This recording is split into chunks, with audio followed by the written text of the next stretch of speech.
Қазіргі кезде Қазақстанда бюджеттен зейнетақы төлемдерінің екі түрі жүзеге асырылады.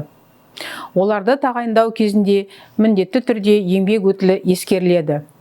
Яғни, базалық зейнетақыны тағайындау кезінде 1998 жылғы 1 қаңтарға дейінгі және 1998 жылдан кейінгі міндетті зейнетақы жарналары жүзеге асырылған еңбек өтілі ескеріледі.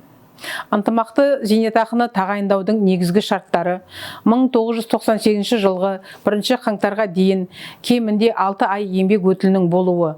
Сондай-ақ жұмыстағы өзгерістерге қарамастан 1998 жылдан бастап қатарынан кез келген 3 жыл үшін орташа айлық табыс болып табылады.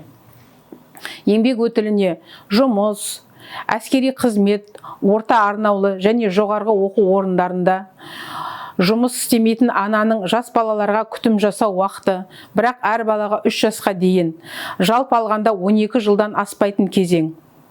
Тарихи отанында тұрақты тұру мақсатында келген этникалық қазақтардың шығу еліндегі еңбек қызметі және де әлеуметтік кодекстің 208 бабының 1-2 тармақтарында көрсетілген басқа да кезеңдер кіреді. Еңбек өтілі еңбек кітапшамен расталады, ал еңбек кітапшасында тиісті жазбалар болмаған жағдайда жұмыс туралы мәліметтерді растайтын құжаттар немесе соттың шешімі негізінде белгіленеді.